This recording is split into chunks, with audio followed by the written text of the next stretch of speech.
புற்றுநோய் விழிப்புணர்வு ஆன்மீக பாத யாத்திரை. கேன்சரை பற்றிய உண்மையை தெரிஞ்சுக்கோங்க. கேன்சர்ங்கிறது குணப்படுத்தக்கூடியதுதான். புற்றுநோய் ஒரு தொற்று நோய் அல்ல. புகைப்பிடிக்காதீங்க. குடிப்பழக்கத்தை விட்டுருங்க. உங்க பெண் குழந்தைங்களுக்கு HPV வேக்சின் போட்டுக்காங்க. அது எப்ப போடணும்னா 9 to 15 வயசுக்குள்ள 2 டோஸ் போடணும்.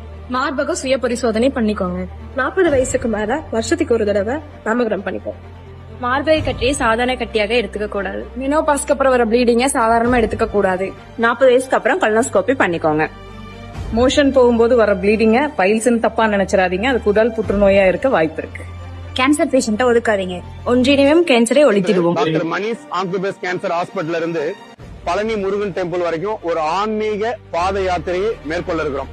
இந்த நடைபயணத்தினுடைய நோக்கம் என்னன்னா, கேன்சரால பாதிக்கப்பட்டவங்க ப்ராப்பரா ட்ரீட்மெண்ட் பண்ணாங்கன்னா கம்ப்ளீட்டா குணமாகலாம். கேன்சரால யாராவது பாதிக்கப்பட்டிருந்தாங்கன்னா இந்த மாதிரி ஒரு விஷயத்த பாக்குறப்ப அவங்களுக்கு ஒரு மன வலிமையை தன்னம்பிக்கை உண்டாக்கும் விதமாக இந்த நடைபயணத்தை மேற்கொள்ள இருக்கிறோம்.